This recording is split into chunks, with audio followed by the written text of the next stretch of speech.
Sa gabi pong ito, ang pamagat po ng ating pag-aaral ay pag-aaral sa ikatlong Juan, ang pinakamaikling aklat sa buong Bible.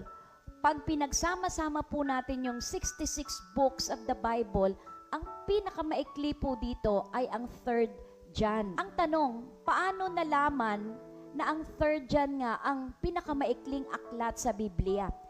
Ang mga eksperto po, ang mga Bible scholars, meron po silang tanong para ma-determine kung ano ang pinakamaikling aklat sa Biblia.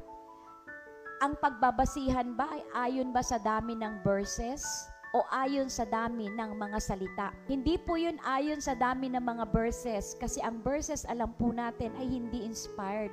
Tao lamang po ang gumawa niyan.